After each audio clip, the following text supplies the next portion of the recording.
What's good, guys? Welcome back to Ron's Rides. Welcome back to the channel and welcome back to another video where behind me here today is a 1974 Maserati Bora, and we are going to do a spin around, check out the exterior, interior, and do a test drive. And one of the most special Maseratis, and one that you probably don't know about, or if you did know about it, you're going to enjoy this video because we're going to appreciate it for what it is and show it off with the actual owner himself to give you the best of what this car has to offer.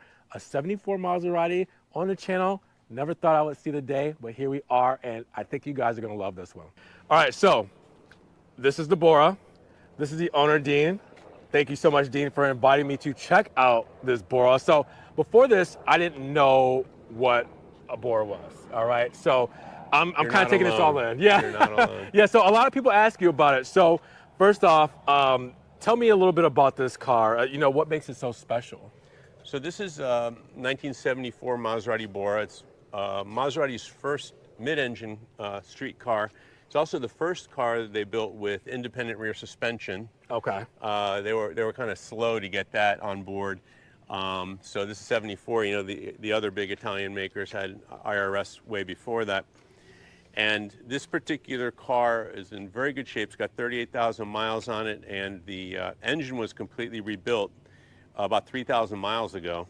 Okay. And the Citroen hydraulics, which people are always so afraid of, even though they're very simple to work on, were rebuilt just 2 years ago. So they usually last about 8 years. So the car is basically fully sorted at this point, and I just enjoy it. I drive it to car shows on the weekends, and we actually took it in the 140-mile Celebration Exotic Car Rally a couple months ago, which we completed without any problems, which is, I think, pretty good accomplishment for a 50-year-old Maserati. Right. I mean, that's insane. And just to let you guys know, we are in the Orlando, Florida area with this car. Now, Dean is, you know, a subscriber to the channel, and you know, he wanted to reach out and kind of give me some history on this old Maserati and show off what really was the foundation of these cars back when, obviously way before I was born, because we're not able to experience a lot of these things coming up. You know, this is a real raw Maserati, you know, 4.9 engine,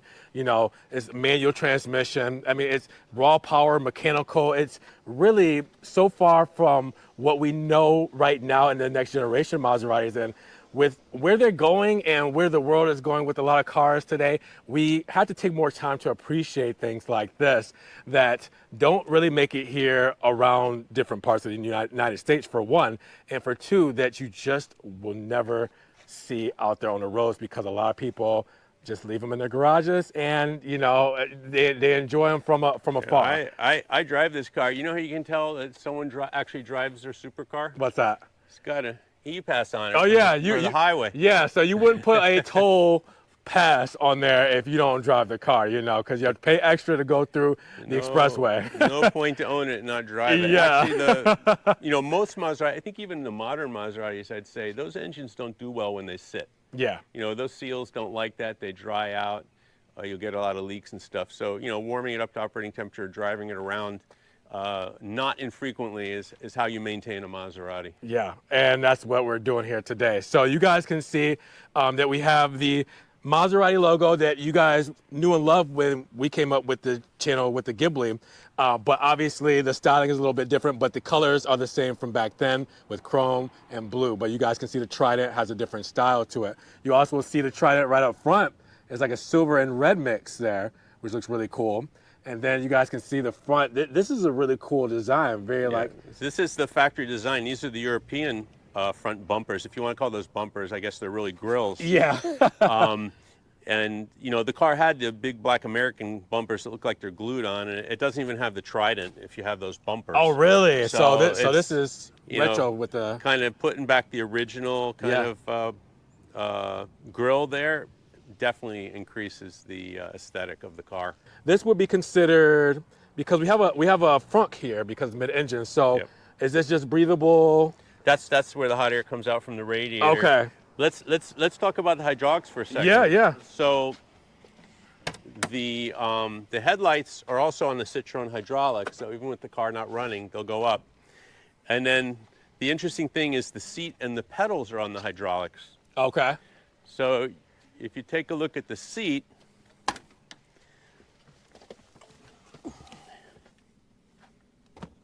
there you go. Oh, it literally, like, the headrest just goes like all the way up to the top. and watch the pedals now. If you got short legs, here you go. Move them closer. While we're right here, tell us more about the color of this interior. So this is the original color red, but the seats have been re-dyed. They were pretty sad.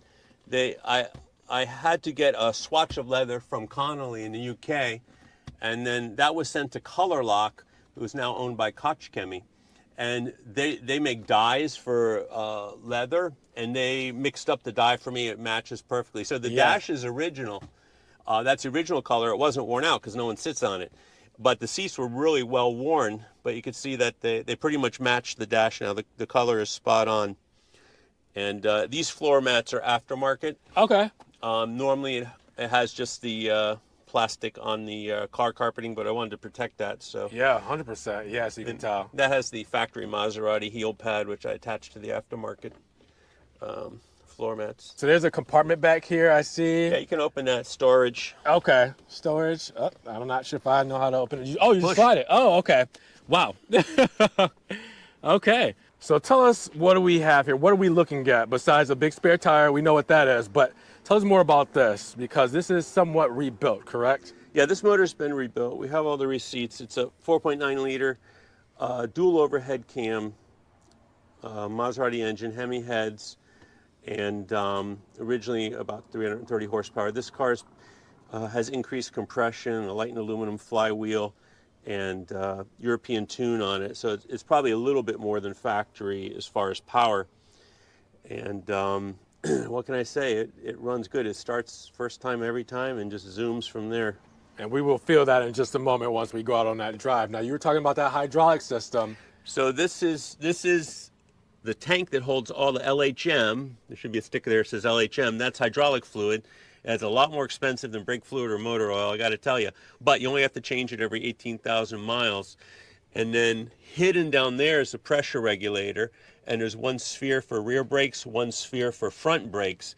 And all three of those were rebuilt about 2 years ago. They should be good for about 8 years if they follow the normal life cycle of those parts.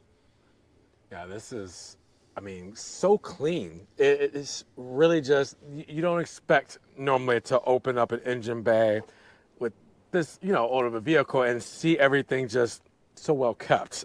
So you're looking at a few months of heavy detailing. Yeah, kudos to you for that, because that's insane.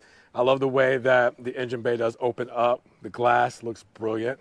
I know you were saying that this glass and things like this are, just irreplaceable. So, in order to keep it so well done, I mean, it literally looked like you just took some sort of kind of glass cleaner and it looks like crystal clear. I just love this, because this is a car that's driven outdoors and it looks so good. It doesn't look like it's been touched. Well, with the right stuff, like you can polish the glass, with a dual action orbital, and you can polish the glass so it looks like new again. And just like you can polish paint. Yeah, the trims, again. The stainless has all been polished. Yeah. Everything can be, that's the thing about stainless versus chrome. You can just polish it down to a brand new finish, Yeah, this is an incredible look. Again, we're talking about how well kept a car of this age and caliber is. It's just insane. I mean, the hubcaps are stainless, just polish them, they look like new. And you did some brake work too, right? Yeah, the front calipers were rebuilt because one was pulling, and then this car has 6 soft lines, 2 in the front calipers and 1 on each rear caliper. All those were replaced with stainless steel braided brake lines. Yeah, they look incredible. And all 5 tires are new, period correct Pirelli CN12s. This is one of the cool features about this car is the stainless steel roof. So way before DeLorean or Tesla, Maserati was having stainless steel on their cars. Really? Yeah, it's a stainless steel roof. That is And that is insane. the And even real the roof. A-pillar. Underneath is a frame. This is the actual roof of the car. And it like just seamlessly goes into the molding around the windows, Yeah, the windshield, the windshield. stainless moldings. Yeah, But this is like a brush stain. So if this gets, actually, this did have a little dent in it, and I had one of those dent doctor guys come out. and they did a good job because I don't see it. It's gone. He was amazing. He was amazing. I thought, oh my God, I'm in trouble now. But actually, something like this, if you really mangle it, could probably be repaired at a DeLorean dealership, and there is still one in operation in Orlando. Can you clean this a certain? Or do you have to clean this a certain way? Like how do you? Well, I don't rub it against the grain even when Okay. washing it. Yeah, yeah, and yeah. then sometimes I'll put stainless cleaner on it Okay, from Chemical Guys just to give it a sheen. beautiful. Door handles, very mechanical. This will be your That's fuel, gas. fuel filler. So we can. So you have a key. You have an actual mechanical key. Very old school. Is it the same key that starts the car? No, there's 3 keys. So there's 3 keys. One for the doors, one for the ignition, and one for the gas. Wow. That's insane. And then in here is where you put your radiator fluid. So you have a compartment for that. Yep. That's really cool. I mean, there's things you really have to break down to see and to understand. So this car has a coolant overflow tank, Okay. which is aftermarket because if this car and it can run hot, and without a coolant overflow tank, it'll be coolant when you park it. So that's something that some people who know a lot about Boras do, and I got that idea from Ivan Ruiz is probably the top Maserati expert in the country. Wow. And he did that with his car, so I just followed his lead, and yeah, that works good. If it's not really even close to overflowing now, but on a super hot day it might get near full. Okay. And you'll be glad you have that tank there. Yeah, 100%. Instead of a fluid of radiator coolant on your garage. I'm also surprised, like the rubber moldings and stuff, are these all original?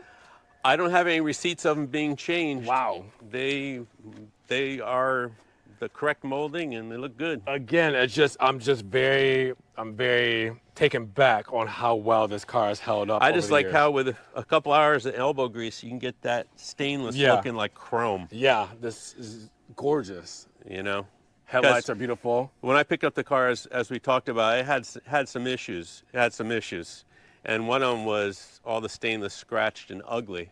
Because it wasn't taken And care of properly. properly. It's just elbow grease and time, Yeah. and then it looks like it should again. All right, so now we do have the frunk open, and as you guys can see, we have our stainless steel cover here. Again, that's where the fans and grill is. That will go right up there, and I didn't realize that at first. That's why I was wondering, but I'm seeing this like you guys are seeing this. And then, tell us about the frunk here. So you have tools. Yeah, this is the original toolkit from Italy for this car, Wow. and a jack. That's insane. Original. Yeah, I mean, That is cool. you got a little hammer here. Look at that. Anyway, That's really cool. these are Permacool fans that are new install. Okay. And a lot more powerful than what came in the car, and they also are wired individually on their own circuits direct off the battery Okay. with a relay. So they blow hard. The fans use a lot of juice, so the alternator is also upgraded to a 160 amp alternator. Okay. I think original is probably like 70 amp. Oh wow, so you definitely They draw a lot of current, Yeah. but you need to keep the car cool. Right. Especially out here. Especially out here in Florida. Florida gets warm. Yeah. So behind all of this stuff is access to everything like your battery, like your this AC is- compressor, everything like that. Clutch fluid, windshield wiper, some fuses. This is the AC blower motor, and this is the battery. And the car comes with the on-off battery switch. Oh, it's nice that it's on the outside like that, so you don't have to. Yeah, when I behind park it, I just turn it off Yeah. and put on a trickle charger. Yeah, that makes sense. All right, so we're inside the cockpit of the Bora. I'm in the driver's seat. I want to give you guys a bird's eye view of what everything looks like in here because, again, how often do you get to see a Maserati from the 70s and see the differences and compare them to what we know today? So first things first, we kind of talked about some of the buttons here, and we do have the cassette player here. Again, you old timers will know about this, but you young folks might not know about a cassette player. We do have our flip up for our lights. Yeah, so this will bring the headlights up. They're hydraulically operated. But to put the headlights on, you got to put this down. In high beams, you got to turn it. Okay. And then This radio is upgraded with Bluetooth. Okay.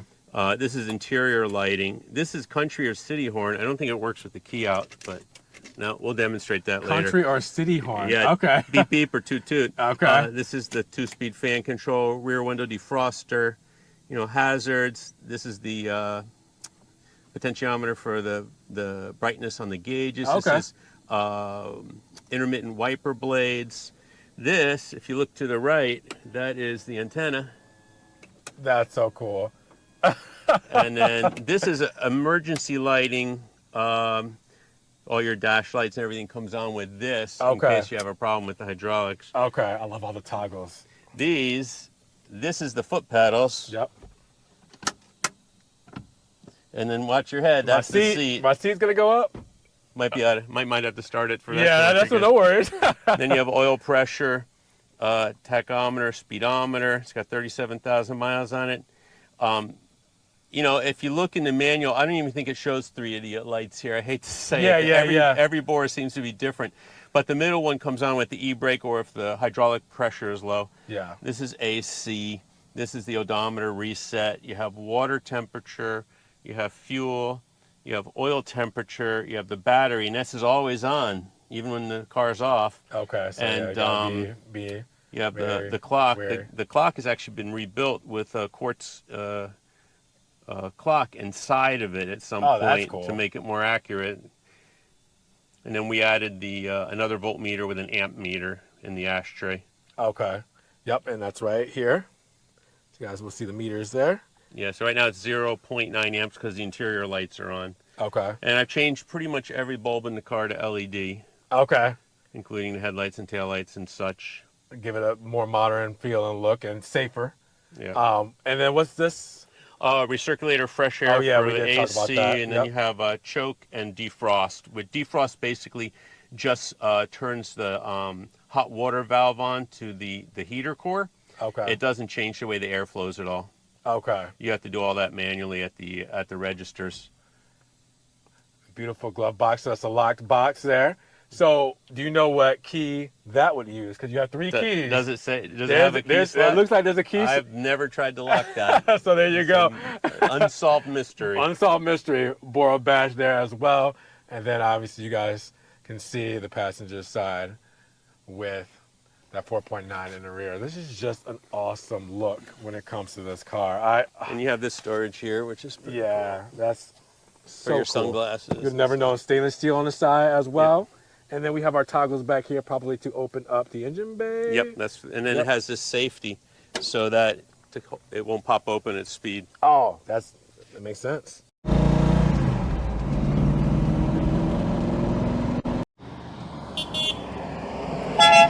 So as you guys can see, we're inside of the Bora, and we're gonna take it on the highway to give you guys some of that raw mechanical feel of what this is like, what it sounds like when we're banging through the gears. So I just wanted to keep this as raw as possible so you guys can hear and see and feel it with me. How many speeds is this transmission? 5 speed. As you guys can see, pure manual here. Yeah, it's got the weird dog leg. First is down and to the left. Oh yeah, yep, down and to the left first. Obviously, you guys knew that I wasn't going to try to drive this because it would have been disastrous. So Dean's the best one to show you guys how this car is supposed to be driven. Okay. You guys ready?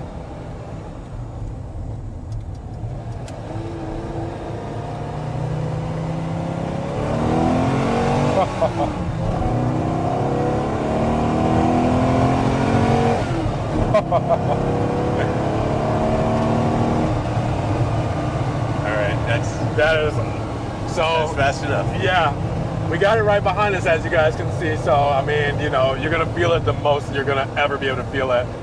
The engine's sitting right on you, you know. So that is what it's like. That's that raw visceral feel that I'm talking about when it comes to this thing. Yeah, it's super torquey. So it's easy enough to drive around town.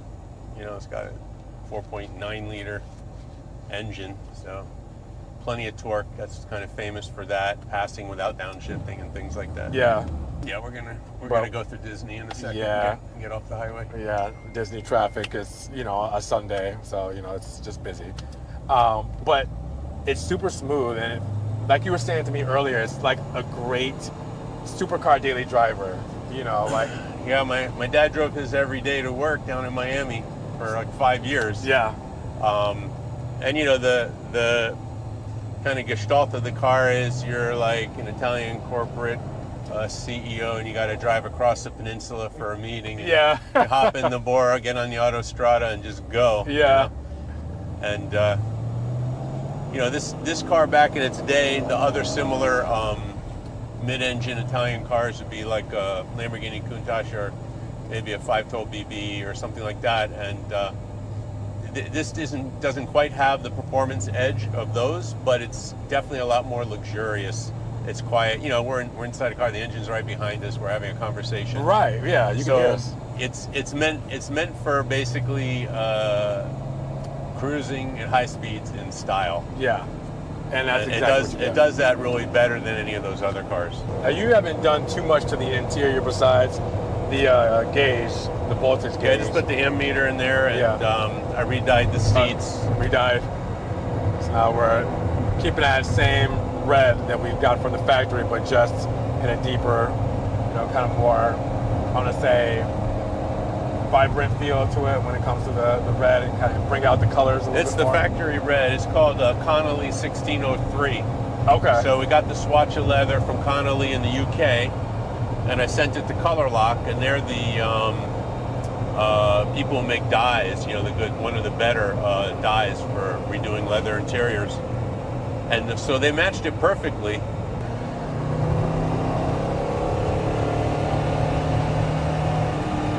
Put those 70 series tires to the test. Yeah. We're cornering like nothing in this thing. And cornering, yes, is an exit ramp or entrance ramp. Yeah. But, you know, still, this is a car from the 70s, and there's so much confidence. So much confidence in it. It's just insane to me. Very solid feel, Yeah. for sure. It's not a flimsy car. All the body panels are super thick. Yeah, you guys, again, going back to that whole quietness thing, you guys notice that there's not a lot of noise in here. There's not a lot of rattles or shakes or nothing like that. Everything's solid and held together like a tank. It literally just, it feels like a normal modern day car. Yeah, there's nothing rattles or no shake, rattle, or roll in this thing. Yeah, only thing I hear is the engine. So as you guys will see, if you're not here in the US or here in Florida, you've ever been there, but we're going past the Disney World big sign, or I would say entrance here, so you guys will see we are on Disney property. So here we go. Most magical place on earth.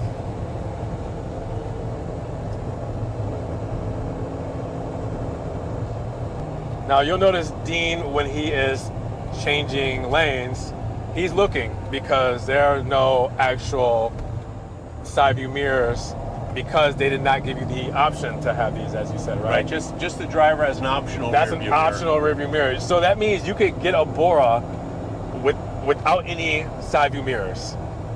If you wanted to option one, you could get the driver's side, but you would not get a passenger side. Reminds me, isn't it not the Countach, I'm thinking the Ferrari. What's the Ferrari that I'm thinking about? The Testarossa. The Testarossa. Yes. That one I know had one driver's side side view mirror, and I'm not exactly sure what the stipulations were for those, if you optioned them or specific ones came with them. But yeah, it's definitely giving off, you know, the Testarossa. And you know, it's about 95 degrees out, I'd say, but the air conditioning, I would say, can barely keep up with 95 degrees. Yeah. But we're not actually sweating. But Right. It's not like a modern car with super high power AC. Right. And it wasn't when it was new either. But I feel it enough, and I mean, you guys can see, like, we're not sweating. We're not sweating. Our shirts aren't getting Yeah. wet yet. And this is Florida, midsummer Florida, and like you said, 95 degrees, and we're doing good. And again, this is a car that's 70, so we're really showing and displaying how this car is standing the test of time when it comes to just overall functionality and you know, practicality. It's really doing what it's supposed to be doing. Yeah, we were talking earlier about the kind of the heritage of this car, early 70s when they were developing this car. It was a period of time when Maserati financially, it was one of their down periods, which seems to be the majority of the time. But Citroën, the French company, was very flush with cash, and it's kind of burning a hole in their pockets. So they were like shopping for other car manufacturers to buy. And Maserati had a V6 engine that they wanted to put in their SM, top of the line, sportiest car. So they, just to get that engine, they went ahead and bought Maserati. And that's how this car ended up with the Citroën hydraulic system for the brakes and the seat, the headlights and the foot pedals. All those are hydraulically operated with a pump off the motor. So it's got power brakes, and they're weird modulated power brakes. When you touch the brake, it taps back at you like a haptic. Nothing like any other car I've ever driven, but you know, pretty normal for a Citroën, I suppose. Yeah. It takes a little getting used to, but it's cool too.